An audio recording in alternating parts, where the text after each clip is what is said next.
అటువంటి ఎమ్మెల్యేల వ్యవహారం మరోసారి ఇప్పుడు హాట్ టాపిక్గా మారింది. బీఆర్ఎస్ నుంచి కాంగ్రెస్లోకి వెళ్ళినటువంటి కొందరు ఎమ్మెల్యేలు ఇప్పుడు కాంగ్రెస్ ప్రభుత్వానికి వ్యతిరేకంగానే మాట్లాడుతూ గత బీఆర్ఎస్ ప్రభుత్వంలో జరిగినటువంటి అభివృద్ధిని పదే పదే ప్రస్తావిస్తున్నారు. అయితే తాజాగా పోచారం శ్రీనివాస్ రెడ్డి చేసిన వ్యాఖ్యలు ఈ చర్చకు మరింత ఆజ్యం పోశాయనే చెప్పాలి. అభివృద్ధి కోసం మాత్రమే కాంగ్రెస్లోకి వచ్చాము అని చెబుతున్నటువంటి నేతలు అదే సమయంలో గతంలో కేసీఆర్ హయాంలో అభివృద్ధి జరిగిందని చెప్పడం నిజంగా దేనికి సంకేతం? పార్టీ మారింది రాజకీయ ప్రయోజనాల కోసమా, నియోజకవర్గ అభివృద్ధి కోసమా, లేక ప్రజల ఒత్తిడి, రాజకీయ భవిష్యత్తు వాళ్ళు రెండింటిని కూడా దృష్టిలో పెట్టుకున్నారా? ఇక పార్టీ మారిన తర్వాత పాత పార్టీని కూడా పొగడడం రాజకీయంగా నిజంగా సమర్థించదగినటువంటి విషయమేనా?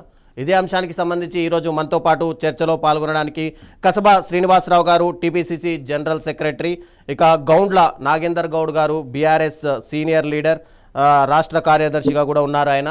ఇక అల్జాపురి శ్రీనివాస్ గారు, బీజేపీ సీనియర్ నాయకులు మనతో పాటు చర్చలో పాల్గొనడానికి సిద్ధంగా ఉన్నారు. ప్యానెల్లో పాల్గొంటున్న అందరికీ ముందుగా గుడ్ ఈవినింగ్.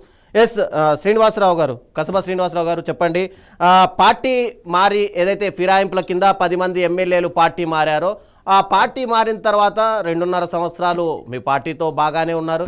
తర్వాత ఇప్పుడేమో డైరెక్ట్గా ఒక్కసారిగా టోన్ మారుస్తున్నారేంటి? మేము కేవలం అభివృద్ధి కోసమే పార్టీలోకి వచ్చాము అని చెప్పి. నమస్తే అండి. యా, మీకు మాతో పాటు ప్యానెల్లో ఉన్నటువంటి పెద్దలకు, అదే విధంగా 9+ వీక్షకులందరూ కూడా శుభ సాయంత్రం. పార్టీ మారినటువంటి ఎమ్మెల్యేలు, ప్రధానంగా పోచారం శ్రీనివాస్ రెడ్డి గారు చేసినటువంటి వ్యాఖ్యల మీద మీరు పెట్టినటువంటి చర్చ, దీంట్లో మనకు వారు ఇచ్చినటువంటి స్టేట్మెంట్ లోనే క్లారిటీ ఉన్నది. అభివృద్ధి కోసమే నేను మారినా తప్ప నేను ఏ ప్రలోభాలకు లోబడి మారలేదు అని వారు స్పష్టం చేసిండ్రు. అంటే దాని ఆంతర్యం ఏంది అంటే, వారిని ఎవరు కూడా ప్రలోభ పెట్టలేదు. వారి యొక్క కాన్స్టిట్యున్సీ యొక్క అభివృద్ధి కోసం, డెవలప్మెంట్ కోసం వారు కాంగ్రెస్ పార్టీ వైపు రావడానికి ప్రయత్నం చేసిండ్రు, వచ్చిండ్రు అని స్టేట్మెంట్ వాళ్ళు క్లారిటీ చేసి, నేను జాతీయ జెండా కప్పుకున్నా కానీ నేను మారలేదు అని చెప్పి వారు చెప్తున్నారు. సరే, అనుకున్నటువంటి రీతిలో మాకు రాలేదు కాబట్టి దీనికంటే గత ప్రభుత్వందే వాళ్ళు బాగుండిరి అని చెప్పి మాట్లాడుతున్నారు. దీంట్లో 2 అంశాలు ఉన్నాయి. ఒకటి, ఏదైతే ఆరోపణలు కాంగ్రెస్ పార్టీ మీద ఇప్పటి వరకు బీఆర్ఎస్ పార్టీ వాళ్ళు కానీ బీజేపీ వాళ్ళు కానీ చేస్తూ వచ్చిండ్రో, ప్రలోభ పెట్టి 10 మందిని తీసుకోవడానికి కాంగ్రెస్ పార్టీ ప్రయత్నం చేసింది. రేవంత్ రెడ్డి గారు, ముఖ్యమంత్రి గారు, కాంగ్రెస్ పార్టీ ప్రయత్నం చేసింది. ఏదైతే ఆరోపణలు ఉండరో, వారు ఇచ్చినటువంటి స్టేట్మెంట్ లో క్లారిటీ ఉన్నది. మేము ఎవరిని కూడా ప్రలోభ పెట్టలేదు. అభివృద్ధి కోసం వచ్చే వాళ్ళను మేము స్వాగతించినాం. ఏ నియోజకవర్గానికి సంబంధించి, ఏ పార్టీకి సంబంధించిన శాసనసభ్యుడైనా ముఖ్యమంత్రి గారిని కలిసి ఆ యొక్క నియోజకవర్గ అభివృద్ధి కోసం, వాళ్ళకు ఉన్నటువంటి పనుల కోసం ముందుకు వస్తే వారిని స్వాగతించి ముందుకు తీసుకున్నాను తప్ప పార్టీలో కలుపుకొని పార్టీలను చీల్చడానికి, అదేవిధంగా దీని పార్టీ వ్యతిరేక కార్యక్రమాలు చేయడానికి ఎక్కడ కూడా ప్రోద్బలం చేయలేదు అన్నది దీంట్లో స్పష్టమైంది. అదే దీనే అందంగా మిగిలినటువంటి ఎమ్మెల్యేలు కూడా కొంతమంది మాట్లాడుతున్నారు. అంటే వాళ్ళు ఏదో ఇక్కడ హై ఎక్స్పెక్టేషన్స్ తోటి వచ్చిండ్రు. హై ఎక్స్పెక్టేషన్స్ ఇక్కడ కాలేదు. ఇక్కడ ఉన్నటువంటి దాని వల్ల వాళ్ళు అనుకునే తీరు కాలే కాబట్టి వ్యతిరేకంగా, పార్టీకి వ్యతిరేకంగా మాట్లాడుతున్నారు. దాంట్లో ఇంకొక కోణం కూడా ఉంది. అది ఏంటంటే, ఇప్పుడు వాళ్ళ మీద డిస్క్వాలిఫికేషన్ పడకుండా ఉండడం కోసం కూడా బీఆర్ఎస్ పార్టీని పొగుడుతూ ఉండొచ్చు. బీఆర్ఎస్ పార్టీని పొగడడం వల్ల డిస్క్వాలిఫికేషన్ పడకుండా ఉంటది అనేటువంటి అంశం కూడా శ్రీనివాసరావు గారు స్పీకర్ గారు కూడా స్పష్టం చేసిండ్రు. బీఆర్ఎస్ పార్టీ డిస్క్వాలిఫై పడే అవకాశాలు ఎక్కడ ఉన్నాయి? ఆల్రెడీ స్పీకరే చెప్పారు డైరెక్ట్ గా వాళ్ళు బీఆర్ఎస్ లో ఉన్నారు, కాంగ్రెస్ కి సపోర్ట్ ఇస్తున్నారు అని చెప్పి. ఇంకా మరోసారి డిస్క్వాలిఫై పడే అవకాశాలు ఏం లేవు కదా. ఇప్పుడు ఎందుకు సడన్ గా మార్చాల్సి వస్తుంది? వాళ్ళు సడన్ గా మార్చడానికి కారణము, ఇప్పుడు మనం స్పష్టంగా అనుకున్నాం, వాళ్ళు ఏదో హై ఎక్స్పెక్టేషన్స్ తోటి వచ్చిండ్రు. వాళ్ళు అనుకున్నంత ఇక్కడ వర్కౌట్ కాలే కాబట్టి అంటున్నది స్పష్టం. అయితే ఇక్కడ ఇంకొక కాంగ్రెస్ పార్టీ వైపు నుంచి మీరు అర్థం చేసుకోవాల్సిన అంశం, మీ 9+ వీక్షకులకు, ఇక్కడ ఉన్న ప్యానెల్ ఉన్న వాళ్ళు అర్థం చేసుకోవాల్సినటువంటి విషయం ఏంటంటే, కాంగ్రెస్ పార్టీ ప్రలోభ పెట్టలేదు అన్న అంశం వారు స్పష్టం చేసిండ్రు. ఇది నోటీస్ చేయాలని చెప్పి నా విన్నపం. 100% మేము ప్రలోభ పెట్టలేదు. వాళ్ళంతా వాళ్ళు వచ్చిండ్రు. వాళ్ళంతా వాళ్ళు వెళ్ళిపోతారు, మాకు సంబంధం లేదు. మేము వచ్చిండ్రు, స్వాగతించినాం, వాళ్ళకి కావాల్సింది సాధనైనంత వరకు ఆ కాన్స్టిట్యున్సీకి ప్రజలకు న్యాయం చేసే ప్రయత్నం చేసిండ్రు. అక్కడ వర్కౌట్ అయింది అనేది మళ్ళీ వాళ్ళు స్టాండ్ మార్చుకుంటే మాకేం అభ్యంతరం లేదు. వాళ్ళు మా పార్టీ యొక్క సభ్యులు కాదు, వాళ్ళు మాతో పాటు పార్టీలో వాళ్ళు గ్రూప్ గా వచ్చి జాయిన్ అయినటువంటి వాళ్ళు కారు. కాబట్టి వాళ్ళు ఏ నిర్ణయం తీసుకున్నా వాళ్ళ స్వతంత్రం, మాకు దాని మీద అభ్యంతరం లేదు. అయితే నేను అన్నది స్పీకర్ దృష్టిలో గాని కోర్టు దృష్టిలో గాని వాళ్ళు క్లారిటీ కోసం ఆ విధంగా టీఆర్ఎస్ పార్టీ కోరుకుంటూ మాట్లాడు ఉండవచ్చు అనేది నా అభిప్రాయం. నాగేంద్ర గౌడ్ గారు చెప్పండి.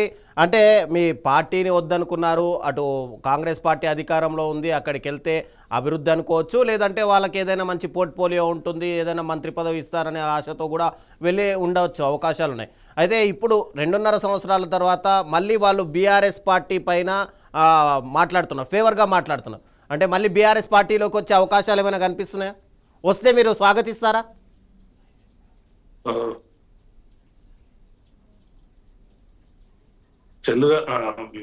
రవిచంద్ర గారు, ఇప్పుడు కాంగ్రెస్ సభ్యుడు స్పష్టంగా చెప్పాడు, వాళ్ళు హై ఎక్స్పెక్టేషన్స్ తో వచ్చినారు, అది ఇక్కడ గిట్టుబాటు కాలేదు, మళ్ళీ అట్లా మాట్లాడుతున్నారు అనేది.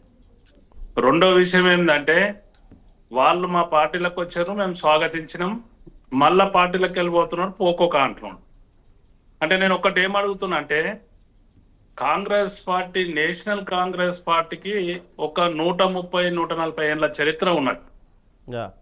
స్వర్గీయ రాజీవ్ గాంధీ గారు 1985లో 52 అమైండ్మెంట్ ప్రకారం, రాజ్యాంగ సవరణ 52 సవరణ ప్రకారము దీన్ని సవరించి, అది కూడా ఎందుకు జరిగింది అంటే, ఆ పరిస్థితి కూడా ఎందుకు వచ్చింది అంటే, 84లో ఒక కాంగ్రెస్ సభ్యుడు, ఒక లోక్సభ గెలిచిన మిజోరాంకు చెందిన సభ్యుడు కాంగ్రెస్ లో గెలిచి ఆయన పార్టీ మారింది. దీన్ని నియంత్రించాలనే ఉద్దేశంతో ఆ రోజు స్వర్గీయ రాజీవ్ గాంధీ గారు ఏదైతే 85లో 52వ సవరణ చేయడం జరిగిందో, ఆ సవరణను బలపరుస్తూ రాష్ట్ర ముఖ్యమంత్రి ఆ రోజు పిసి సోదలో చాలా స్పష్టంగా ఎన్నికల్లో చెప్పిండు, మా దగ్గర ఏదైతే తెలంగాణ రాష్ట్ర సమితి కార్యాలయం మీద ఆగిన కాకి గాంధీ భవన్ మీద ఆగితే కూడా తుపాకీతో కాల్ చేస్తామన్నాడు. ఎక్కడ కూడా ఎవరైనా పార్టీ ఫిరాయింపు జరిగినట్లయితే రాళ్లతో కొట్టమన్నాడు, నాతో యుక్తంగా అన్నాడు, ఆయన కూడా కొడతాన్నాడు. మరి ఇంత స్పష్టం చేసి ప్రజలలో చేసి వాళ్ళే అమైండ్మెంట్ చేసిన రాజ్యాంగాన్ని మళ్ళా తూట్లు పొడిసే తీరుగా 10 మంది శాసనసభ్యులను తీసుకున్నప్పుడు ఏమిచ్చారండి కాంగ్రెస్ పార్టీ వాళ్ళు? మా డోర్ లోపల ఉన్నాయి, మొత్తం టిఆర్ఎస్ పార్టీ ఏదైతే అపోజిషన్ లీడర్ కూడా ఉండని పరిస్థితి ఏర్పడుతుంది, మొత్తం ఖాళీ అవుతున్నది, ఆ పార్టీని మర్జీ చేసుకుంటున్నాం, ఇక ఈ రోజు చేసుకుంటున్నాం, రేపు చేసుకుంటున్నాం అని చెప్పి 10 మందిని తీసుకున్నారు. నేను ఒక్కటి ఏమడుగుతున్నా అంటే, ఈరోజు హై ఎక్స్పెక్టేషన్ చేశారు, నిజమే, అది వాస్తవం. దేని కొరకు హై ఎక్స్పెక్టేషన్ చేశారు వాళ్ళు? ఏదో ఇప్పుడు మీరు అన్నారు ఒక మంచి పోర్ట్ఫోలియో వస్తుందనో, బుద్ధి ఉండాలండి. నేను ఏమంటున్నా అంటే, అంత పెద్ద మనిషి మా పార్టీలో ఆ రోజు మంచి సముచితమైన స్థానం ఇచ్చి మంత్రిగా చేసి స్పీకర్ను చేసి మా ముఖ్యమంత్రి ఉన్న కేసీఆర్ గారు ఆ రోజు పక్క కూర్చుని పెట్టుకొని అన్ని నిర్ణయాల్లో కూడా ఆయన ఒక నిర్ణాయక శక్తి ఉన్న శ్రీనివాస్ రెడ్డి గారు ఏం తక్కువైందని ఆ పార్టీలోకి వెళ్ళిండండి? హై ఎక్స్పెక్టేషన్స్ కాకుంటే ఈ రోజు చెప్తా ఉన్నారు, మా పార్టీ సక్రమంగా చేసింది, మా నాయకుడు బాగా డెవలప్ చేసిండు, మేము అందులో పోయినాము. ఆడ ఏంటంటే ఓ శాస్త్రం మధ్యకి వస్తా కానీ చెప్పొద్దు. నేను అనేది ఏమంటున్నా అంటే, అక్కడ వెళ్ళి ఏదో నంగరాశి మాటలు మాట్లాడుతూ ఉన్నాడు. ఈరోజు ఏమంటున్నాడు ప్రజల ముంగట, నేను ఈ డెవలప్మెంట్ కొరకోయినా, ఆ డెవలప్మెంట్ కొరకోయినా, దీనికోయినా, ఇది కాలేదు, అది కాలేదు, ఈయన ఫోన్ లేపలేడు, ఆయన ఫోన్ లేపలేడు. ఎట్లా అంటే అది ఏ విధంగా ప్రజలు సమర్థించుకుంటారు? స్వతహాగా ఏదైతే ఆయన ఎక్స్పెక్టేషన్ ఉందో ఆ ఎక్స్పెక్టేషన్ ఫుల్ఫిల్ కాలేకుండొచ్చు. కాంగ్రెస్ పార్టీ ఏదైతే అక్రమ సంబంధం, కాంగ్రెస్ పార్టీ వాళ్ళు తీసుకొచ్చిన వాళ్ళ చట్టాన్ని వాళ్ళు గౌరవించలేని పార్టీ, వాళ్ళ నాయకులను వాళ్ళని గౌరవించలేని పార్టీ అక్రమమైన మార్గం లోపల ఏదైతే వీళ్ళని తీసుకోవడం జరిగిందో, కాంగ్రెస్ పార్టీ ఈ రోజు ఏం చెప్తుందండి ప్రజలకు? ఆ రోజు ఏం మాట ఇచ్చి మీరు వచ్చిండ్రు? ఏ మాట ప్రకారం వాళ్ళని తీసుకున్నారు? 10 మంది శాసనసభ్యులకు ఈ రోజు మాట్లాడుతూ ఉన్నారు. నేను ఒక్కటి అడుగుతున్నా, ఎందుకంటే వచ్చిండ్రు పోయిండ్రు అన్నంత మాత్రాన అల్కా కాదు. దానం నాగేందర్ గారికి ఎంపీ టికెట్ ఇవ్వలేరండి? లేకుంటే కడియం శ్రీహరి గారి బిడ్డకు కూతురుకు మా దగ్గర టికెట్ తీసుకొని మళ్ళీ వచ్చి అక్కడ టికెట్ తీసుకోలేదా? మరి ఇది కూడా వాళ్ళంతలో వాళ్ళు డెవలప్మెంట్కి వచ్చి డెవలప్మెంట్ కొరకు వెళ్ళిపోయినారు. అంటే నేను అనేది ఏంటి అంటే, స్పీకర్ వ్యవస్థకు మచ్చ తెచ్చే తీరుగా, ఒక రాజ్యాంగ సవరణకు కూడా మచ్చ తెచ్చే తీరుగా, అంతకన్నా ఘోరం ఏంటంటే, వాళ్ళ పార్టీ తీసుకున్న నిర్ణయాన్ని, వాళ్ళ స్వర్గీయ రాజీవ్ గాంధీ గారు తీసుకున్న నిర్ణయాన్ని కూడా తిలోదకాలు ఇచ్చి ప్రజలను మభ్యపెట్టి ప్రజలకు తప్పుదోవ పట్టించి దీంట్లో స్పష్టంగా తెలుస్తా ఉన్నది. ఎందుకంటే 10 మందిని తీసుకోవాల్సి వచ్చింది. 10 మందికి నేను ఏమంటున్నా, చివరిగా నేను ఒక విషయం రవి గారు, నేను ఏమంటున్నా అంటే, ఇప్పటికైనా కాంగ్రెస్ పార్టీ అధిష్టానం క్లియర్ చేయాల్సిన అవసరం ఉన్నది. మీరు ఏ పద్ధతిలో వాళ్ళని తీసుకున్నారు, ఎవరెవరికి ఏమి ఇస్తామన్నారు, ఏమి ఇవ్వలేకపోతున్నారు, ఏం జరుగుతుంది, ఇప్పటికైనా ప్రజలకు చెప్పాలనేది నా ప్రధానమైన డిమాండ్. ఓకే, మళ్ళీ మీ దగ్గరకు వస్తాను. శ్రీనివాస్ గారు, అల్జాపూర్ శ్రీనివాస్ గారు చెప్పండి. అంటే ఇప్పుడు కాంగ్రెస్ పార్టీని బీఆర్ఎస్ని వీడి కాంగ్రెస్లోకి వచ్చారు, 2.5 సంవత్సరాలు గడిచిపోయింది. ఇంకొక లాస్ట్లో చూసుకుంటే ఇంకొక 1 ఇయర్లో ఎలక్షన్స్ కామన్గా వచ్చేస్తాయి. అంటే ఇంకా ఏదైతే ఈ పీరియడ్ ఉందో 1.5 పీరియడ్లోనే వీళ్ళు ఏదైనా వర్కౌట్ చేసుకోవాల్సింది ఏదున్నా కూడా. అయితే ఇప్పుడు మరోసారి కాంగ్రెస్ అధికారంలోకి రాదు అని వీళ్ళు బీఆర్ఎస్కి దగ్గరయ్యే ప్రయత్నాలుగా చూడాలా, లేదంటే ఎలాగూ నిజంగానే అభివృద్ధి కోసం వచ్చామో అది జరగట్లేదు అని చెప్పి వాళ్ళ లోపల ఉన్నటువంటి అసంతృప్తి బయటికి తీసినట్టుగా చెప్పుకోవాలా? నమస్కారం మీకు, తోటి ప్యానలిస్ట్ కి, మళ్ళీ ప్రేక్షకులు. ఒకటి రవిచంద్ర గారు, రాజకీయాలు చాలా నీతి మాలిన రాజకీయాలు అయిపోతాయి. సిద్ధాంతం, నైతిక విలువలు ఏమి లేని కారణంగా సరే అటువంటి పనులు చేసినా కానీ ప్రజలు మన్నిస్తూ క్షమిస్తూ ఓట్లేస్తూ అనే ఒక అహంకార పూరితమైనటువంటి ఒక ఆలోచన మైండ్ సెట్ మారిన కారణంగా ఇవన్నీ కూడా జరుగుతూ ఉన్నాయి. కానీ ఇప్పుడు కాలం మారింది.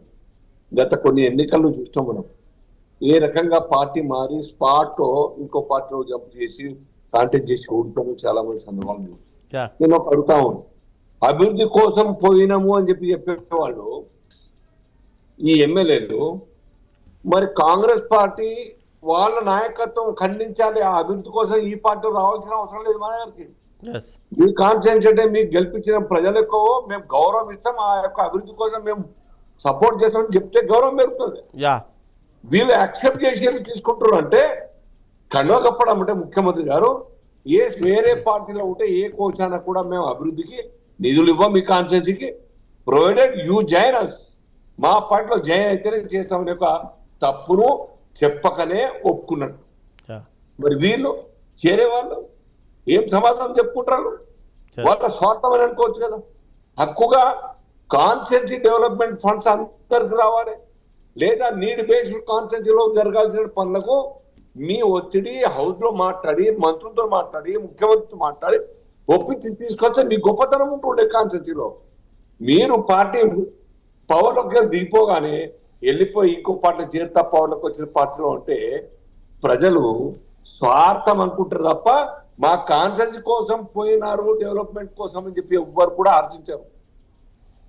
పైగా నిందిస్తారు మిమ్మల్ని, మీలో స్వార్థం ఉన్నది, నీ కోసం మంత్రి పదవి కోసము, లేకుంటే బడా కాంట్రాక్ట్స్ కోసము, లేదా కొడుకులకో బిడ్డలకో రాబోయే ఎలక్షన్ లో టికెట్ల మాట అగ్రిమెంట్ కారణంగా పోయి ఉంటాడు అనుకుంటారు తప్ప మా మీద ప్రేమతోనో కాన్స్టిట్యూన్సీ డెవలప్మెంట్ ఫండ్స్ కోసమో పోయినారు అని అనుకునే అవకాశమే లేదు. కాబట్టి ఇవాళ రాజకీయ నాయకులు అందరు కూడా ఆలోచించాలి, ఎవరైనా కావచ్చు.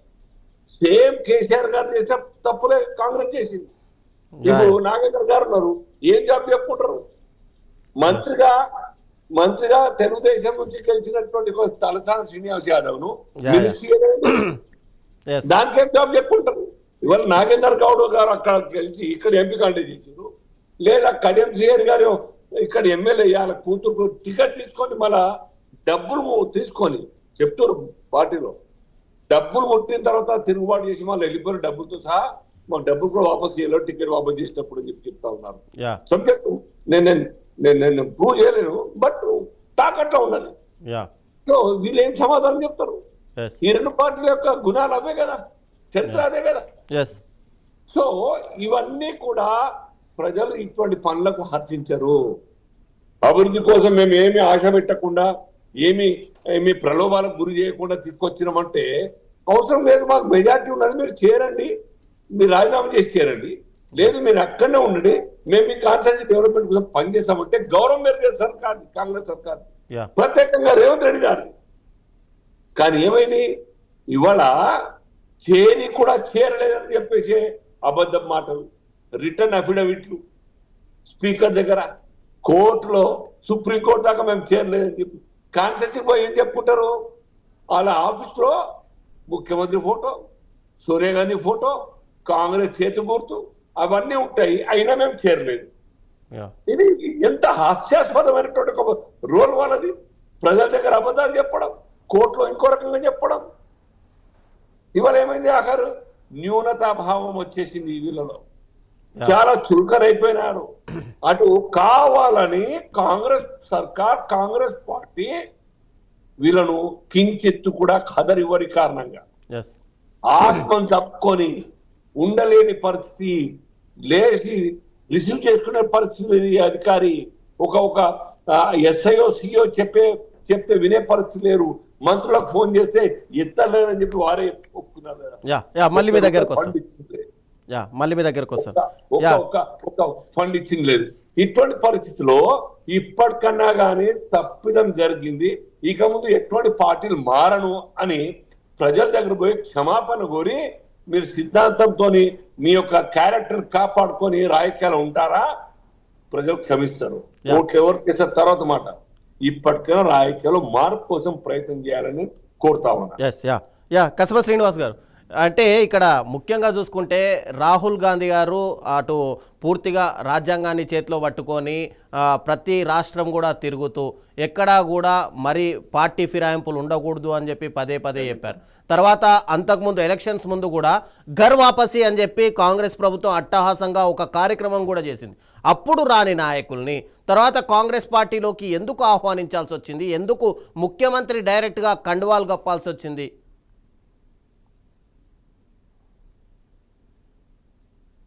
యా మీ వాయిస్ రావట్లేదు. ఒక విషయాన్ని స్పష్టంగా చూడాలి. ఎన్నికలు జరిగిన వెంటనే జరిగిన పరిణామాలను ఒకసారి మనం జ్ఞాపకం చేసుకోవాలి. 2.5 సంవత్సరాల క్రితం యా భారతీయ జనతా పార్టీకి సంబంధించినటువంటి రాష్ట్ర నాయకులు కానివ్వండి, కేంద్ర నాయకులు కొంతమంది, ఈ రాష్ట్రానికి సంబంధించినటువంటి వాళ్ళు, అదే విధంగా బీఆర్ఎస్ పార్టీ నాయకులు పదే పదే ఈ ప్రభుత్వం 3 నెలలు ఉండదు, 6 నెలలు ఉండదు, 8 నెలలు ఉండదు, తుమ్మితే ఊడిపోయేటువంటి ప్రభుత్వం అని చెప్పి ఎవరికి తోచి తీరు వాళ్ళు మాట్లాడడం, బెదిరించడం మొదలుపెట్టారు. పార్లమెంట్ ఎన్నికల కంటే ముందు ప్రస్తావన. ఆ సమయంలో కూడా ఎవరైతే బీఆర్ఎస్ పార్టీ యొక్క నియంత్రణతో పోకడా వీళ్ళతోటి విసిగి వేశారు ఉన్న వాళ్ళు, వాళ్ళ ఇబ్బంది ఉన్న వాళ్ళు కొంతమంది ప్రభుత్వానికి అనుకూలంగా వచ్చారు. పార్టీ మారిందనే విషయాన్ని మనం ఎక్కడ కూడా స్పష్టం చేయలేము. ఒక దాన నాగేందర్ గారు తప్ప మిగిలిన వాళ్ళు ఎవరు కూడా పార్టీ యొక్క ప్రభుత్వానికి అనుకూలంగా వచ్చి ప్రభుత్వానికి అనుకూలంగా ఉండడం మొదలుపెట్టారు. దీనికి అంటే మేము ఫేస్ సేవింగ్ కోసం వాళ్ళు వస్తుంటే మేము కూడా ఎవరైనా కూడా కాదనలేరు కదా, వాళ్ళు వస్తున్నారు, వాళ్ళ పనుల కోసం వాళ్ళు వస్తున్నారు, మనకు కూడా వాళ్ళ అవసరం, శాసనసభ్యుల యొక్క సంఖ్యాబలం అవసరం కాబట్టి దాన్ని మనం ఏ విధంగా కూడా చూడలేదు ప్రభుత్వం. దీన్ని ఆసరాగా చేసుకొని వీళ్ళు మేము పార్టీ చీల్చినామంటే మరి టిఆర్ఎస్ పార్టీకి ఆ యొక్క మాట్లాడే నైతిక హక్కు ఉన్నదా? టిఆర్ఎస్ పార్టీ ఇప్పుడు ఉన్నటువంటి బీఆర్ఎస్ పార్టీకి తెలుగుదేశం పార్టీని చీల్చి చెండాలి, నామరూపాలు లేకుండా చేసినటువంటి పార్టీ. అదే సమయంలో రెండోసారి అధికారంలోకి రాగానే కాంగ్రెస్ పార్టీని పూర్తిగా కూడా మాకు ప్రతిపక్ష హోదా లేకుండా ఒక దళితుడు ప్రతిపక్ష నాయకుడైతే ఓర్చుకోలేనటువంటి బీఆర్ఎస్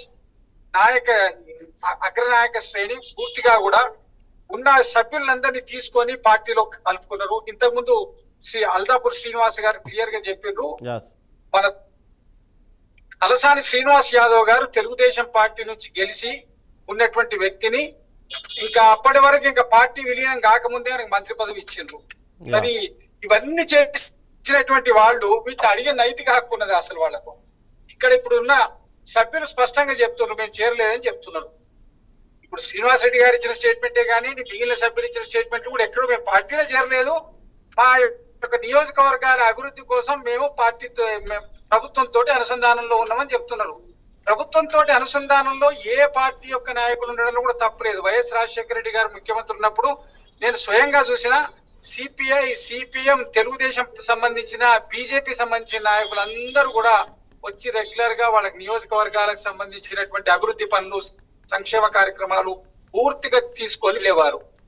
అంటే దాని అర్థం ఏంది? ఒక శాసనసభ సభ్యుడు అయినటువంటి వాళ్లకు పార్టీ యొక్క దాని ఎంత అవసరమో ఆ యొక్క ప్రజల యొక్క అవసరాలు తీర్చడం, తన మీద నమ్మకంతో విశ్వాసంతో నన్ను ఎమ్మెల్యేగా చేసినటువంటి వాళ్ళ యొక్క బాగోగులు చూడేసినటువంటి బాధ్యత ఉంటది కాబట్టి దానికోసం వాళ్ళు చేసేవాళ్ళు. ఇక్కడ అదే విధంగా వాళ్ళకి మనతో అనుసంధానంతో ఉన్నారు తప్ప పార్టీ మారినట్టు ఎక్కడేం లేదు కదా.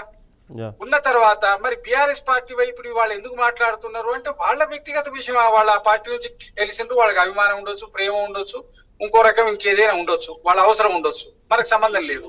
వాళ్ళు మాట్లాడుతుంది ఇది. మరి బీఆర్ఎస్ పార్టీకి మీ దీని గురించి మాట్లాడే నైతిక హక్కు ఉన్నదా? మీరు తెలుగుదేశం పార్టీని కానివ్వండి, కాంగ్రెస్ పార్టీని కానీ, సిఎల్పీని విలీనం చేసుకున్నటువంటి మీరు ఉన్నారు. ఇక భారతీయ జనతా పార్టీ వారు చెప్తున్నారు, పెద్దలు శ్రీనివాస్ గారు వారు చెప్తున్నారు అదే మరి ఎన్ని రాష్ట్రాల్లో ఎన్ని పార్టీలను మీరు విలీనం చేసుకుంటారు, ఎన్ని రాష్ట్రాల్లో ఎన్ని ప్రభుత్వాలని మీరు చేసిన, మధ్యప్రదేశ్ లో ఏం చేసిండ్రు, ఇంతకుముందు కర్ణాటకలో ఏం చేసిండ్రు, గోవాలో ఏం చేసిండ్రు, అనేక రాష్ట్రాల్లో మీరు చేసినటువంటి అంశాలను ఇది. తర్వాత నాగేంద్ర గారు ఇన్ఫర్మేషన్ బిల్లు దాని కోడు రాజీవ్ గాంధీ గారు అంటే శ్రీనివాసరావు గారు రాహుల్ గాంధీ గారు అంటే శ్రీనివాసరావు గారు మీరు కూడా అంతే కదా, ఏ పార్టీ అధికారంలో ఉంటే ఆ పార్టీ దగ్గరికి వెళ్ళిపోతామన్నట్టుగా తమిళనాడులో అయినా అదే జరిగింది కదా. తమిళనాడులో జరిగినటువంటి దానికి నేపథ్యం మీరు స్పష్టంగా చూడాలి. డిఎంకే పార్టీ తోటి సీట్ల అడ్జస్ట్మెంట్ లో ఎన్నికల ముందే కొంత వ్యత్యాసం వచ్చింది రాష్ట్ర నాయకత్వానికి, కానీ ఉన్నటువంటి దాని సానుకూలంగా ముందు పోయినరు. అయితే అక్కడ భారతీయ జనతా అక్కడ రెండు డిఎంకే, ఏఐడిఎంకే రెండు ఒకటే అక్కడ ఫామ్ చేసి భారతీయ జనతా పార్టీకి అనుకూలంగా మారి ఎన్డీఏ కూటమిని బలోపేతం జరగకుండా ఉండడం కోసం ఒక జాతీయ రాజకీయాల్లో భాగంగా విజయ్కి అక్కడ సపోర్ట్ చేయడం జరిగింది. అక్కడ మాకున్న సంఖ్యాబలం, మా సంఖ్యాబలంతో అక్కడ ప్రభుత్వం ఫామ్ అయ్యే అవకాశం లేదు. అయినా కూడా ఒక మోరల్ గా ఈ యొక్క మతవాద శక్తులను ఆపడం కోసం, సెక్యులర్ భావజాలాన్ని నిలబెట్టడం కోసం అక్కడ ఒక అడుగు వేసిండ్రు అంతే తప్ప అక్కడ ఏదో అవకాశవాదం అంటే అవకాశవాదంలో భారతీయ జనతా పార్టీ ఎన్ని అవకాశవాదాలు మార్చింది. శివసేన పార్టీని అక్కడ ఏ విధంగా తీసుకున్నారు ఏక్నాథ్ షిండేని. ఆ తర్వాత ఇప్పుడు నిన్న మొన్న జరిగిన పరిణామాల్లో టీఎంసీని కానివ్వండి, ఇక్కడ శివసేన పార్టీని కానివ్వండి, శరద్ పవార్ గారికి సంబంధించిన పార్టీ ఎన్ని జరుగుతుంది. వాళ్ళు ఎవరికి నైతికంగా మాట్లాడకుంది? మరి కాంగ్రెస్ పార్టీని విమర్శించేటువంటి నైతికమైన హక్కు ఏదో సినిమాల పాట ఉంది, ఏ పాపం చేయని వాడు రాయి వేయమని అన్నట్టు. మరి ఎవరు ఉన్నారో దీంట్లో ఉంటే వాళ్ళు దాని గురించి మాట్లాడాలి. దాని స్పష్టత మేము ఇప్పుడు శ్రీనివాస్ గారు చెప్తారు ఏమని, మేము రాజీనామా చేసి మేము సభ్యులను తీసుకున్నామని. ఎన్ని పార్టీలు విలీనం చేసుకున్నారు మీరు? ఇప్పుడు అందరూ ఎక్కడేం లేదండి. రాజకీయ పరిణామాల్లో ఎవరు దీంట్లో కూడా స్వచ్ఛంగా లేరు అన్న విషయం స్పష్టం. ఎంతో కొంత ఉంటే కాంగ్రెస్ పార్టీనే ఉంది.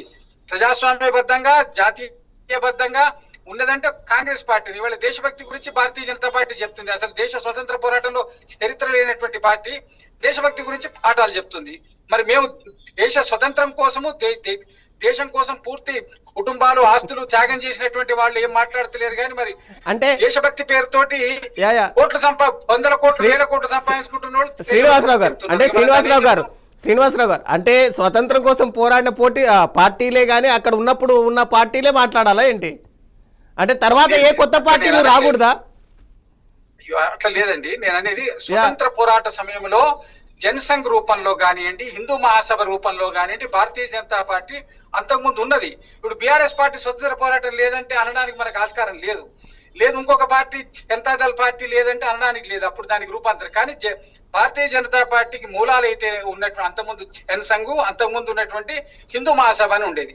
హిందూ మహాసభ వాళ్ళు స్వతంత్ర పోరాటానికి వ్యతిరేకంగా ఉన్నారు ఆ రోజుల్లో. అంతే తప్ప మనము మూలాలు ఆ రోజుల్లో మూలాలు లేనటువంటి పార్టీ స్వతంత్ర పోరాటం లేదని అనలేము.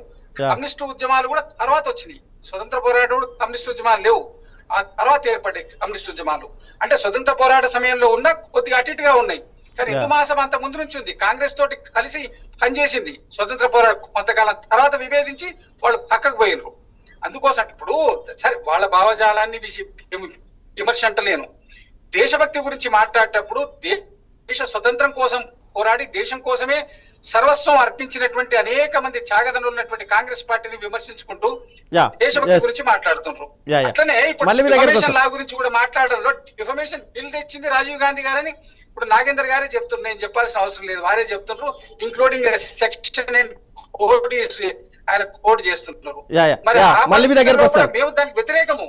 అనివార్య పరిస్థితుల్లో దానికి కొన్ని అంశాలను చేయాల్సి వస్తున్న విషయాన్ని మాత్రమే నేను మీకు వివరిస్తున్నా. అల్జాపూర్ శ్రీనివాస్ గారు చెప్పండి. అంటే రవి గారు నాకు రావాలి, వస్తుంది మీ దగ్గరకు వస్తాను.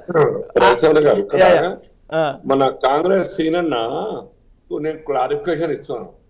భారతీయ జనతా పార్టీ పుట్టింది 80లో, జనసంఘం పుట్టింది 51 అక్టోబర్ నాడు. స్వాతంత్ర పోరాటం స్వాతంత్రం వచ్చింది 47లో. ఎక్కడ బీజేపీ, ఎక్కడ జనసంఘం? హిందూ మహాసభ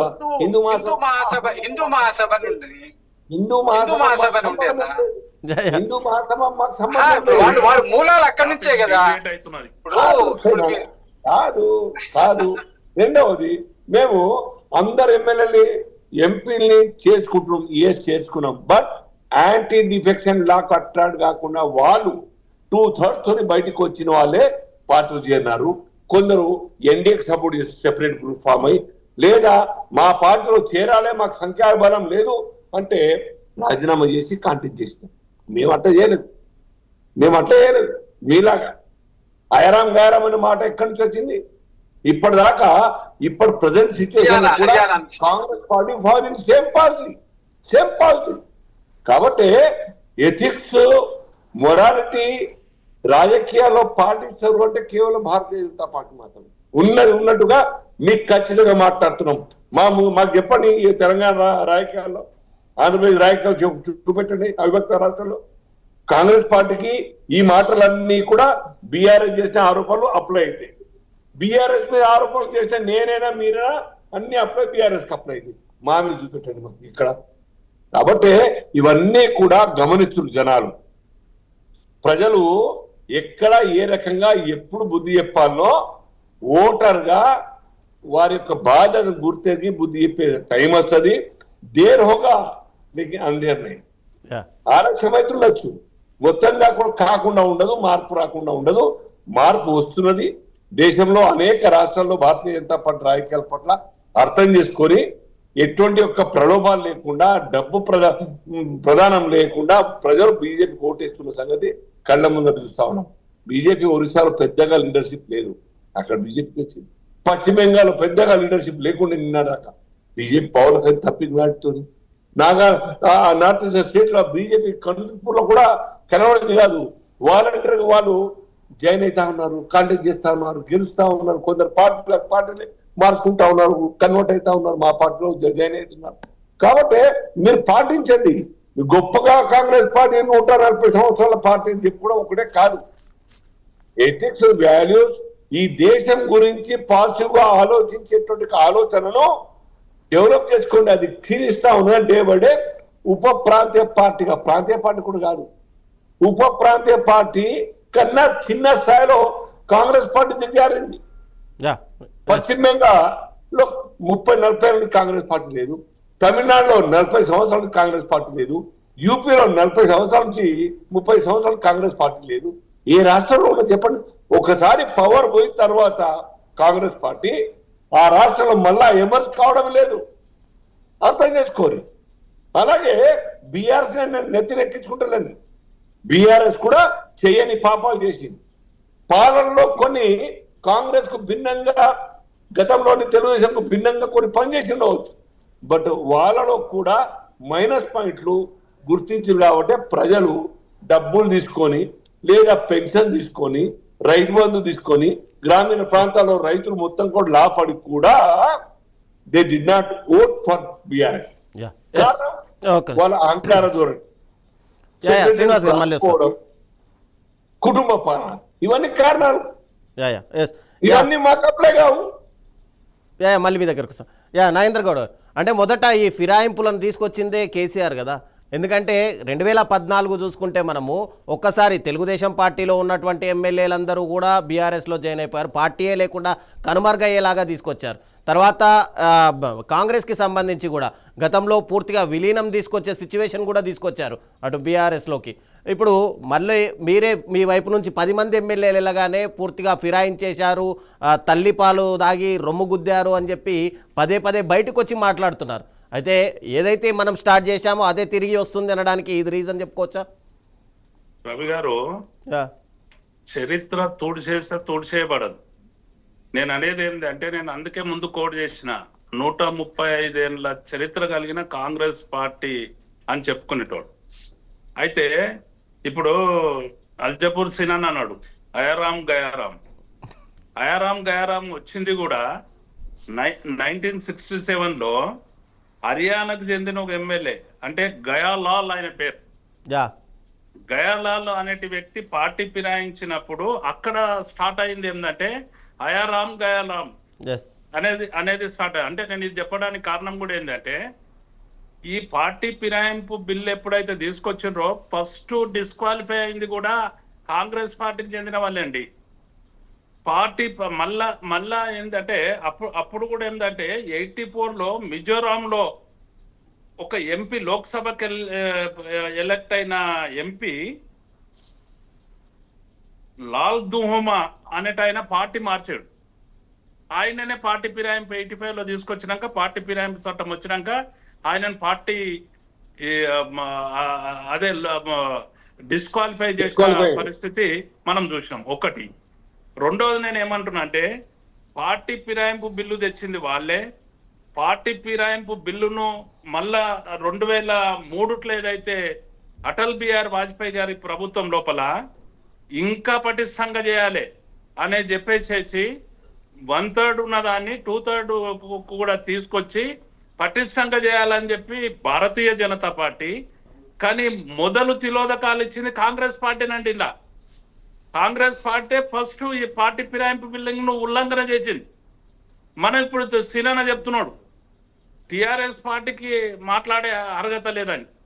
కాంగ్రెస్ పార్టీ వాళ్ళు అంటున్నారు ఇప్పుడు మీరు చెప్పిన అన్నింటినీ కూడా తెలుగుదేశం వాళ్ళని చేశారు, వీళ్ళని చేశారు, వాళ్ళని చేసినారు. నేను ఒక్కటి అడుగుతున్నానా, వీళ్ళు మేము చేసిన దాన్ని ప్రతి దాన్ని అగనెస్ చేసి, అంటే ఎగ్జాంపుల్ చెప్పాలంటే మన మన మన మనకు అనేకమైన పథకాలు, మేము 2000 ఇస్తే 4000 అన్నారు, మేము 1,16,000 ఇస్తే తులం బంగారం అన్నారు. అంటే ఇట్లా చెప్పుకుంటా పోతే అనేకమైన పథకాలను కూడా వాళ్ళు మార్చి వాళ్ళ పేరు మీద చెప్పుకున్నారు. మనకు అది కాదు, మనం ఫిరాయింపుల మీద మాట్లాడదాం. ఫిరాయింపుల పైన రవి గారు అదే చెప్తున్నాను. నేను దానికి నేను ఎక్కువ దూరం పోతలే. నేను అందుకే నేను ఏమంటున్నా అంటే, పార్టీ ఫిరాయింపుల మీద కూడా వాళ్ళు మాట్లాడింది ఏంటి అంటే, మేము పార్టీ ఫిరాయింపుల దాన్ని ఏదైతే 10th షెడ్యూల్ను మేము సవరణ చేస్తాం, పటిష్టంగా అమలు చేస్తాం. ముఖ్యమంత్రిగా మనం వచ్చిన తర్వాత ఎక్కడనన్నా అక్కడున్న కాకి ఇక్కడ ఆల్తే కూడా మేము ఫైర్ చేస్తాం అని చెప్పిన పరిస్థితి. ఎక్కడనన్నా పార్టీ ఫిరాయింపును ప్రోత్సహిస్తే నాతో సహా రాళ్లతో కొట్టుండని ముఖ్యమంత్రి గారు ఆ రోజు చెప్పిండండి. అంటే ఇప్పుడు 10 మంది నాగేందర్ గౌడ్ గారు ఇప్పుడు 10 మంది మళ్ళీ రిటర్న్ రావడానికి రెడీగా ఉన్నారంట, తీసుకుంటారా? నేను ఒక్కటేమంటున్నా, అది సెకండరీ. కానీ నేను ఒక్కటేమంటున్నా అంటే, ఫస్ట్ కాంగ్రెస్ పార్టీని నేను డిమాండ్ చేస్తున్నా అండి. నేను అంటున్నది ఏంటి అంటే, ఏదైతే మీరు ఎన్నికల్లో ఇచ్చిన మాట, ఎన్నికల్లో మాట్లాడిన దానికి మీరు చేసింది కాబట్టి మేము ఆ విధంగా తప్పు చెప్పి మళ్ళీ వచ్చినామని చెప్తారా? ప్రజలకు క్షమాపణ చెప్తారా? ఏం చెప్తారు? ఏం చెప్పి వాళ్ళని 10 మందిని తీసుకున్నారు అనేది కాంగ్రెస్ సభ్యుడు స్పష్టం చేయాలి, తెలపాలి. కాంగ్రెస్ ప్రభుత్వం చెప్పాలి. వాళ్ళు ఆల్రెడీ చెప్తున్నారు కదా, జైనే కాలేదు, మాకు జస్ట్ బహిరంగంగా సపోర్ట్ ఇచ్చారు బయట నుంచి అని. అందుకే నేను ఏమంటున్నా అంటే, దానం నాగేందర్ గారికి ఎంపీ టికెట్ ఇచ్చిన జైన్ కాలేరా అండి? లేకపోతే కడియం శ్రీహర్ గారి బిడ్డకు ఆయన కండు వేసుకొని ప్రచారం చేయలేడా? లేకపోతే ఈ రోజు కాంగ్రెస్ పార్టీలో జాయిన్ అయిన 10 మంది మొన్న మున్సిపల్ ఎన్నికలు జరిగినాయి, ఎక్స్ అఫీషియో మెంబర్గా వాళ్ళు జాయిన్ అయినరు. వాళ్ళు ఏ పార్టీ కోట్లు వేసారండి? ఎక్కడ క్యాన్వసింగ్ చేశారు? ఎక్కడ మాట్లాడినరు? ఎక్కడ ఉన్నారు? ఏడున్నారు? ఇప్పుడు మేము అసెంబ్లీలో కూడా ఏ వైపు కూర్చుంటున్నారు వాళ్ళు? మేము బైకాట్ చేసినప్పుడు, మమ్మల్ని సస్పెండ్ చేసినప్పుడు వాళ్ళని సస్పెండ్ చేస్తున్నారా అండి? జరుగుతుందా? ఎక్కడ జరుగుతుంది? ఏది జరుగుతుంది? ప్రజలంతా చూస్తున్నారు. అందుకే నేను అంటున్నా, ప్రజలకు బేషరతుగా క్షమాపణ చెప్పాలి అంటున్నా. రెండో విషయం నేనేమంటున్నా రవి గారు అంటే, అయితే ఈ రోజు వాళ్ళు 10 మంది వస్తారు అంటున్నారు కదా, 10 మంది వస్తే తీసుకుంటారా అనే ముందు ఏమైపోయింది అంటే, కాంగ్రెస్ పార్టీ ఎన్నికల కన్నా ముందు ఐసీయూలో జాయిన్ అయిన పార్టీ. ఆ పార్టీ మొత్తం పూర్తి క్షీణించిపోయిన దశలో ఉన్న పార్టీ ఏదో ప్రజలకు ఇట్లాంటి మభ్యపెట్టే ప్రలోభాలు చేసే కార్యక్రమాలు తీసుకొని అబద్ధపు మాటలు చెప్పి అనేకమైన వాటికి తిలోదకాలు ఇచ్చి అధికారంలోకి వచ్చిన తర్వాత ప్రజలు నిజం తెలుసుకున్నారండి. ఎలా 2.5 సంవత్సరాల్లో నిజము నిగ్గుగా తేలిపోయింది. తేలిపోయిన తర్వాత 10 మంది రానికే తయారున్నారు. వీళ్ళ పార్టీలకు వెళ్ళి కూడా ఇలా ఫ్లో స్టార్ట్ అయింది మా దగ్గరికి. ఇంకా మీరు చూడండి, 1 ఇయర్ తర్వాత మనం ఇదే ప్యానల్, ఇదే అల్జపూర్ సినాను పెడదాం, శ్రీనివాస్ గారిని కూడా పెడదాం. మేమే వస్తాం, కూర్చుందాం, మాట్లాడదాం. మీరు చూడండి, 1 ఇయర్ తర్వాత ఫ్లో, విపరీతమైన ఫ్లో వాళ్ళ పార్టీలకు వెళ్ళి మారడానికి తయారున్నారు. అంటే ఇప్పుడు తేలిపోయింది, ఏడైతే ఐసీయూలో ఉన్న కాంగ్రెస్ పార్టీ అబద్ధాలతోని అనేకమైన ఇలా శ్రీనివాస్ రెడ్డి గారు ఎంత స్పష్టంగా చెప్తున్నారండి, ఎక్కడ శాంక్షన్ అయింది అయితే నరేందర్ గౌడ్ గారు అంటే ఒక్క నిమిషం, అంటే రాజకీయ పార్టీలన్నిటికీ మంచి అనుబంధమే ఉంది, ప్రజలే పిచ్చోళ్ళు. అయితే నేను అనడం నేను ప్రజలు పిచ్చోళ్ళ అనే మాట అంటలేను. ప్రజలను పిచ్చోళ్ళుగా భావించుకున్నారు వాళ్ళు కాంగ్రెస్ పార్టీ వాళ్ళు. అంటే వాళ్ళు ఎవరు గెలుస్తారంటే ఆ పార్టీలో ఫిరాయింపులు జరుగుతాయి. ప్రజలను మభ్యపెట్టి ఏదైతే అధికారంలోకి వచ్చిన తర్వాత ప్రజలు తెలివివారు కాబట్టి, ఇయాలటికి తెలుసుకున్నారు, వీళ్ళ నిజ స్వరూపం తెలిసిపోయింది కాబట్టి కాంగ్రెస్ పార్టీకి ఉనికి లేదు, కాంగ్రెస్ పార్టీతో భవిష్యత్తు లేదు, కాంగ్రెస్ పార్టీ మునిగిపోతున్న నావా కాబట్టి అందరు కూడా మళ్ళీ 10 మంది రిటర్న్ రావడానికి తయారున్నారు. వాళ్ళ పార్టీలకు వెళ్ళి కూడా రానిక తయారున్నారు. మా పార్టీలో వాళ్ళని తీసుకోవడం అనేది ఉండదు. ఆ విధంగా ఒక్క రోజు పార్టీకి మోసం చేసి ప్రజలకు మోసం చేసిన వ్యక్తులను ఎక్కడ కూడా వాళ్ళని తీసుకునే మాటనే ఉండదు. అది మా నాయకులే చాలా క్లియర్ గా చెప్పడం జరిగింది.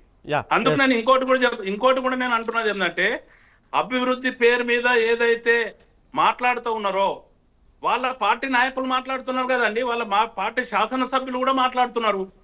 వాళ్ళ పార్టీ శాసనసభ్యులు అనేకమైన మాటలు ఈరోజు మాట్లాడుతున్నాం, మేమేం చేయలేకపోతున్నాం, మాకు అభివృద్ధి జరగలేకపోతున్నది, ప్రజలను క్షమించమని వేడుకుంటున్న పరిస్థితి ఏర్పడుతున్నది. ఆ విధంగా ఒక 5 సంవత్సరాలు రాష్ట్రం వెనుకపోయిన పరిస్థితి ఉన్నది. ఇలా అల్జపూర్ సినాన మాట్లాడుతున్నాడు. ఇప్పుడు బీజేపీ పార్టీ వచ్చిన తర్వాత కాంగ్రెస్ పార్టీ శ్రీమతి ఇందిరాగాంధీ కాడికి వెళ్ళి కూడా ప్రభుత్వాలను, మెజార్టీ ఉన్న ప్రభుత్వాలను, ఆ రోజు ఆంధ్రప్రదేశ్తో సహా ఎన్ని ప్రభుత్వాలను ఆమె పడగొట్టిందో దానికన్నా 1000 రెట్లు ఎక్కువ ప్రభుత్వాలను వీళ్ళని కూల్చడం జరిగింది. వీళ్ళు పార్టీ ఫిరాయింపులను ప్రోత్సహించడం జరిగింది. మేమెక్కడ జరిగిందండి? మేము కొత్తగా అయిన రాష్ట్రము. ఆ రోజు కొత్తగా అయిన రాష్ట్రం లోపల చంద్రబాబు నాయుడు గారు ఇదే రేవంత్ రెడ్డి గారు ఓటుకు నోటుతోని దొరికిపోయిన వింత లేదా అండి? ఇప్పుడు ఈ రోజు మాట్లాడుతున్నారు కాంగ్రెస్ పార్టీ వాళ్ళు ఏంటంటే, వాళ్ళు అధికారంలోకి వచ్చిన తర్వాత ఈ రోజు పడిపోయే పార్టీ, రేపు పడిపోయే పార్టీ అని మేమన్నాం, బీజేపీ వాళ్ళు అన్నం అంటున్నారు. కానీ మరి పడిపోయే పార్టీ అన్నందుకు మీరు తీసుకున్నారు ఆ వీళ్ళను, మరి అది స్పష్టం చేయాలి కదా. మళ్ళీ మీ దగ్గరకు వస్తారు. కసబ శ్రీనివాస్ గారు, అంటే ఇప్పుడు ఎమ్మెల్యేలు అందరూ ఒకే వర్షన్ బయటికి తీసుకొస్తున్నారు ప్రతి సభలోనూ. మాకు కేవలం ఏదైతే అభివృద్ధి కోసమే పార్టీ మారాము, కాంగ్రెస్ పార్టీ హయాంలో నిధులు రావట్లేదు, అందుకే అభివృద్ధి జరగట్లేదు, గత ప్రభుత్వ హయాంలో కేసీఆర్ ప్రభుత్వ హయాంలో నిధులు వచ్చాయి, అభివృద్ధి జరిగింది అని చెప్పి. అంటే ఇక్కడ కాంగ్రెస్ పార్టీ నిధులు ఇవ్వట్లేదా? అందుకే అభివృద్ధి అనేది కుంటుపడిందా?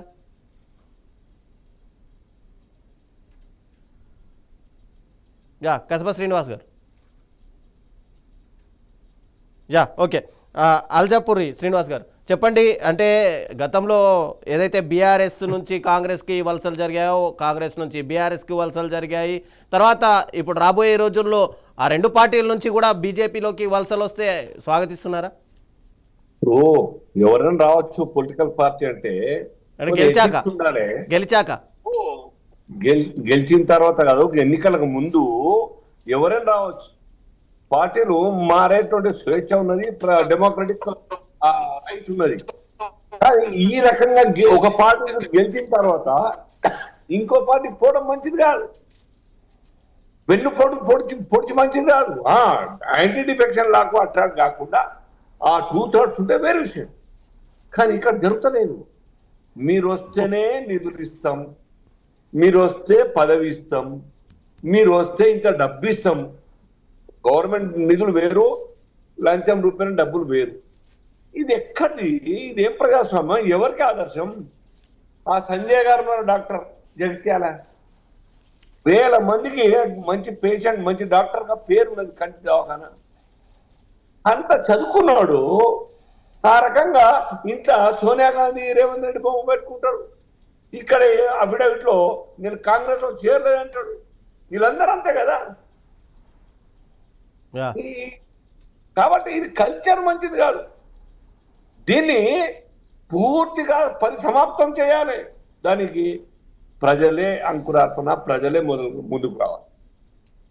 ఎంత తప్పు చేస్తే అంత శిక్ష వేసేటువంటి హక్కు ప్రజలకు ఉన్నది. మోసం చేయదు, ప్రజలకు గుర్తించాలి. మళ్ళీ క్యావతా భాయ్ ఎలక్షన్లప్పుడు 1000 బదులు 2000 ఇస్తే చాలు, పంచితే డబ్బులు వస్తే వాళ్ళే ఓటేస్తారంటే ఆ అవకాశం కూడా ప్రజలు ఇవ్వాలి. దాన్ని కూడా తిరస్కరించాలి, దాన్ని కూడా కాదనాలి. దావత్కు పైసలు తీసుకోవద్దు, లేకుంటే ఓటుకు పైసలు తీసుకోవద్దు. అయితేనే మనకు హక్కే, అడిగే హక్కు ఉంటుంది. ఒక ఎమ్మెల్యే గెలిచిన తర్వాత ఫోన్లు అడిగితే తిట్టినాడు, అరే మేము పుక్కానికి వేసారు నా కోట్లు, మీ కారణంగా ఇంత ఖర్చు అయింది నాకని చెప్పి ఒక ఎమ్మెల్యే చెప్పుకోవడం జరిగింది. అవన్నీ కూడా వైరల్ అయింది బయట. ఏముంటుంది చెప్పండి? ఎవరికి ఆదర్శం? మనం చదువుకున్న వాళ్ళం, ప్రజాస్వామ్యం లేకుండా కాన్స్టిట్యూషన్ ని కాపాడే వాళ్ళం, చట్టాలు తయారు చేసే వాళ్ళం, చట్టాల ద్వారా పరిపాలించే వాళ్ళం. ఇందులో మార్పు కోసం మీరు వెల్కమ్ చేయొద్దా? ముందుకు రావద్దా? మీ బాధ్యత కాదా అందరిది? ఏంటి మాలంటే లేమా బీజేపీలో? 45 సంవత్సరాలుగా పార్టీ పుట్టినప్పటి నుండి ఒకే పార్టీలో ఉన్న వాళ్ళు 100 మంది, 1000 మంది కార్యకర్తలు మా పార్టీలో ఉన్న ఇప్పటికి కూడా. ఏ అవకాశం రాకున్నా, ఎమ్మెల్యేలు గెలవకున్నా, ఎంపీలు గెలవకున్నా, ఏ పోస్ట్ రాకున్నా ఐడియాలజీని కట్టుబడి పనిచేస్తున్నట్టు తృప్తి కదేమా? గౌరవం లేదు సమాజంలో. మేము మాట్లాడితే ఏ ఫోన్ చేసినా, ఏ కలెక్టర్ అయినా, ఏ ఎస్పీ మా మాట వింటారు గౌరవించి. పదవి ఉంటేనే గౌరవిస్తారా? ఎందుకు పార్టీ మారకపోయినా అసంతృప్తి అయితే రగులుతూనే ఉంది కదా బీజేపీ కార్యకర్తలు కూడా. పార్టీని నమ్ముకొని ఎన్ని సంవత్సరాలు ఉన్నా బయట నుంచి వచ్చిన వాళ్లకు ఎమ్మెల్యే టికెట్లు ఇస్తున్నారు, లేదంటే ఏదైనా పదవులు ఇస్తున్నారు, కానీ మాకు ఏం న్యాయం జరగట్లేదని చాలా మంది అసంతృప్తిగా ఉన్నారు. అట్లేం లేదు. నువ్వు కొన్ని మీరు సంతృప్తిగా ఉన్నారా? నేను చెప్తా, మేము లేమా సార్? మేము అయినా మేము పనిచేస్తలేమా నిరంతరం? మాకు ఒకటే సబ్ కాన్షియస్ అడ్డం వస్తుంది. ఎక్కడో చోట కొందరికి ఏమైనా అనిపించినా మళ్ళా భారత్ మాతకి జై, దేశం కోసం పనిచేస్తూ వచ్చినమే, మళ్ళీ పదవి కోసం బయటకు పోతే ఏముంటుంది? ఒక అంతరాత్మ అడ్డం వస్తుంది. చాలా మంది కార్యకర్తలు సంతోషంగా పనిచేస్తారు. ఎవరైనా కొత్త వాళ్ళు వచ్చి మన కాంటాక్ట్ చేసిన 23లో అనేక మంది బీజేపీకి వచ్చినారు. 17-18 మంది వెళ్ళిపోయినారు. టికెట్ ఇచ్చిన తర్వాత ఐడియాలజీ ఇన్సల్ట్ కాలేదు, ఇంజెక్ట్ కాలేదు ఐడియాలజీ. వాళ్ళు మాలాగా రాటు తెలిస్తే గ్రామాన పోయి ఒక్కొక్క కార్యకర్తగా ఒక్కొక్క మనిషిని తయారు చేస్తే పార్టీ నిర్మాణం కోసం చేసిన కష్టాలు ఏందో అర్థమవుతుంది. వాళ్ళు రావడం, కాంటాక్ట్ చేయడం, వెళ్ళిపోతారు. కొందరు కట్టుదలగా తయారవుతారు, మంచిగా పార్టీ నాయకులుగా ఎదిగారు, ప్రజా యాక్సెప్టెన్స్ వచ్చింది. ఆ పార్టీ నాయకులుగా కొత్త వాళ్ళు అయినప్పుడు కూడా ప్రజల కోసం సిద్ధాంతాన్ని తీసుకుపోయి పనిచేస్తా ఉన్నారు డెవలప్మెంట్ కోసం. ఆ రకంగా ఉండాలి తప్ప ఈ అవకాశవాద రాజకీయాలు, స్వార్థం కోసం, పదవుల కోసం, కుటుంబం కోసం, పదవుల కోసం, ఇవన్నీ కూడా మార్చండి. మీ మైండ్ సెట్ మార్చుకోండి అని నేను చెప్తా ఉన్నా తప్ప ఇంకేం. కసబ శ్రీనివాస్ గారు చెప్పండి. అంటే ఇప్పుడు పార్టీ ఫిరాయింపు జరిగినటువంటి ఎమ్మెల్యేలు కానీ కొంతమంది ఎమ్మెల్యేలు డైరెక్ట్గానే మాట్లాడుతున్నారు. గత ప్రభుత్వ హయాంలో ఏదో అభివృద్ధి జరిగింది, ఇప్పుడు మాకు నిధులు ఇవ్వట్లేదు, అభివృద్ధి అందుకే కుంటుపడుతుంది అని. నిజంగానే కాంగ్రెస్ పార్టీ నిధులు ఇవ్వట్లేదా? వాళ్ళ ఎమ్మెల్యేలకు ఇస్తలేరు, కొత్తలకు ఏమి ఇస్తారు? నిధుల విషయం లోపల కొంత ఇబ్బంది ఉన్న మాట వాస్తవమే, కానీ దానికోసం ఏం సంబంధం లేదు. ఎందుకంటే గత ప్రభుత్వం చేసిపోయినటువంటి అప్పులే కానివ్వండి, గత ప్రభుత్వం చేసినటువంటి మిగిల్చిపోయినటువంటి దాని వల్ల అనేకమైనటువంటి ఇబ్బందుల లోపల సహజంగా ఉన్నది. అంత నిధులకు ఏ అభివృద్ధి కార్యక్రమం ఆగుతుందో మీరు ఒకసారి చెప్పాలి. ఇప్పుడు చేసినటువంటి దాంట్లో ఏదైనా అభివృద్ధి కార్యక్రమాలు ఏమైనా ఆగుతున్నాయా? రేషన్ కార్డ్స్ ఇస్తున్నాం, ఇందిరమ్మ ఇండ్లు ఒక విడత అయిపోయింది, రెండో విడత ఇస్తున్నాం. ఉద్యోగాల భర్తీ 70,000 రూపాయలు, 70,000 సుమారు ఉద్యోగాలను భర్తీ చేసిండ్రు. మీకు ఈ నేషనల్ ఇప్పుడు అనేకమైనటువంటి రోడ్స్ ఎక్కడైనా ఇబ్బంది లేకుండా ప్రతి చోట కూడా రోడ్స్, వాటికి కావాల్సినటువంటి అన్ని కార్యక్రమాలు సవ్యంగానే జరుగుతున్నాయి. మొన్న నల్గొండలో ముఖ్యమంత్రి గారు పోయి కోమటిరెడ్డి గారు అందరూ కూడా అనేకమైనటువంటి ఇంటర్ కనెక్టింగ్ హైవేస్ కి ఇంటర్ కనెక్టింగ్ రోడ్స్ అన్నిటి కూడా వాటి మీద శంకుస్థాపనలు చేసిండ్రు. వర్క్స్ అవుతున్నాయి. ఎక్కడ అభివృద్ధి ఆగింది? నిధులు ఇవ్వడంలో జాప్యం అవుతుంది అంటే కొత్త గొప్ప జాప్యం అవుతుంది. అనేకమైన అంశాలు అంటే 2.5 సంవత్సరాలు అయిపోయింది కదా, ఇంకా జాప్యం జరుగుతుందా? 2 లక్షల కోట్ల రూపాయల మిగులు బిల్లులు ఉంచిపోయిందండి పెండింగ్. అప్పులు కాక మిగిల్చిన బిల్లు పెండింగ్లు. ఫీజు రియంబర్స్మెంట్ వాళ్ళు 3 సంవత్సరాలు ఇవ్వకుండా పోయినరు. ఇప్పుడు 2 సంవత్సరాలు మేము ఇవ్వలేదు ఫీజు రియంబర్స్మెంట్ అని వాళ్ళపై ధర్నా చేస్తున్నారు. మరి 3 సంవత్సరాలు వాళ్ళు ఎందుకు ఇవ్వలేదు? దానికి కారణం చెప్పరు. ఫీజు రియంబర్స్మెంట్ విద్యార్థులకు సంబంధించిన విషయం. మరి అన్నిట్లలో పెండింగ్ పెట్టిపోయారు. అవన్నీ సవరించుకుంటూ వచ్చి 1వ తారీఖు జీతం ఇస్తున్నాం కదా, ఆ విషయాన్ని వాళ్ళు మీరు అర్థం చేసుకోవాలి. 1వ తారీఖు ఇస్తున్నాం అంటే దాన్ని అర్థం చేసుకోండి మీరు. చేత ఎక్కడ కూడా పెన్షన్స్ ఇస్తున్నాము, మీ దగ్గర జీతాలు, బిల్లులు, ఇప్పుడు రిటైర్డ్ ఎంప్లాయీస్ కి ఇవ్వాల్సిన బెనిఫిట్స్ 2 years వీళ్ళు ఎక్స్టెన్షన్ చేయడం, 2 years బిల్స్ పెండింగ్ అట్నే ఉంచిపోతే అవన్నీ ఇప్పుడు క్లియర్ చేసుకుంటూ వస్తున్నాం కదా. అనేక అంశాలు ఇప్పుడు ఒకటి కాదు, అనేక అంశాలు పెండింగ్ లో ఉన్నాయి. కేంద్రం నుంచి రావాల్సినటువంటి నిధులు అరాక్ కొర వస్తున్నాయి. రావాల్సినటువంటి సరైన వాటా కూడా రావట్లేదు. అయినా కూడా ఇక్కడ ఉన్నటువంటి రెవెన్యూ తగ్గినా రెవెన్యూ పెంచుకోవడం కోసం ఏ చేయాలన్నీ చేసుకుంటూ అనేకమైన అభివృద్ధి కార్యక్రమాలు, ఫ్యూచర్ సిటీ కానివ్వండి, ఇప్పుడు మన ప్రతి కాన్స్టిట్యున్సీకి పెట్టేటువంటి స్కూల్స్ అన్ని ఏ అంశంలో అక్కడ కుంటుపడుతుంది, ఎక్కడ ఆగుతున్నది? కేవలం వాళ్ళకి ఏంటంటే వాళ్ళు మీకు ఇంతకుముందు నేను చెప్పాను కదా, వాళ్ళు మాకు సాయంకి నాగేందర్ గారికి ఒక్కరికి టికెట్ ఇచ్చడం, పార్టీలో జాయిన్ అయ్యిండు. మిగిలిన వాళ్ళందరూ కూడా కేవలము వాళ్ళు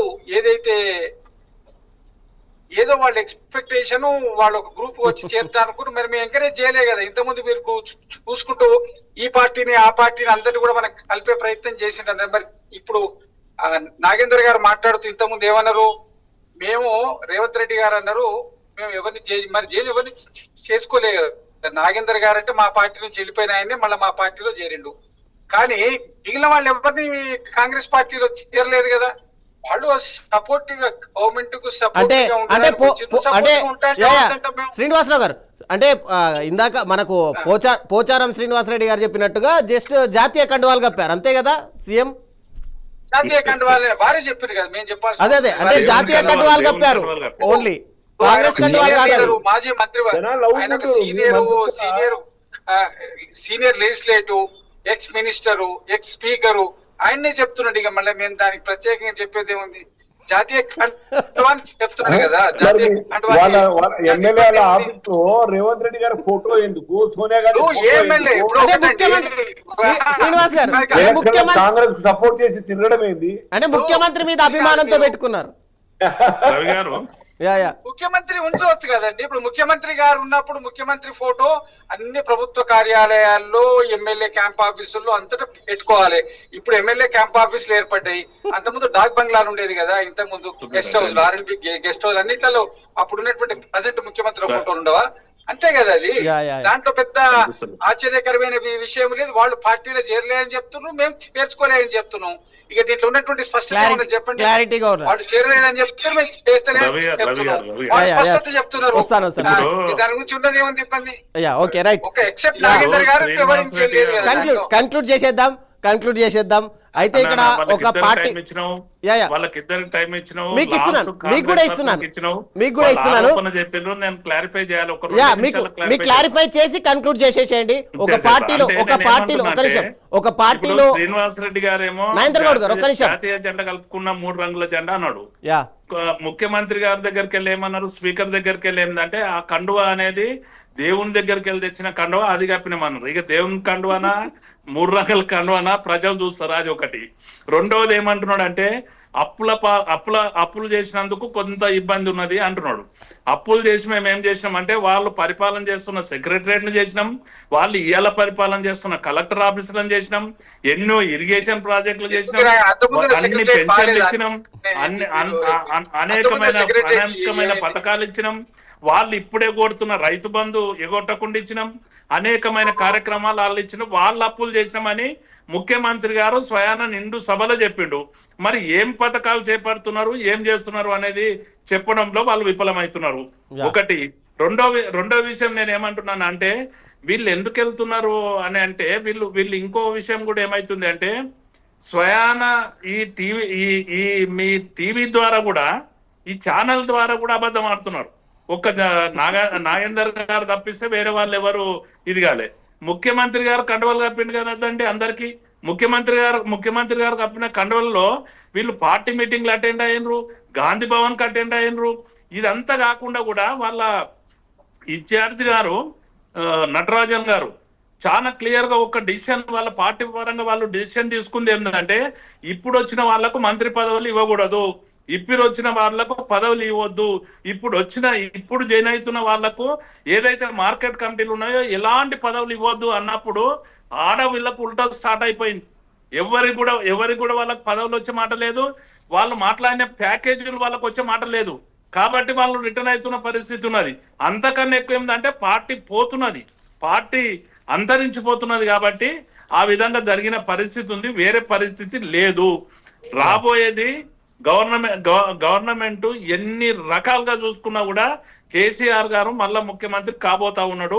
టిఆర్ఎస్ పార్టీ బ్రహ్మాండమైన మెజార్టీతో మళ్ళీ గెలవబోతా ఉంది.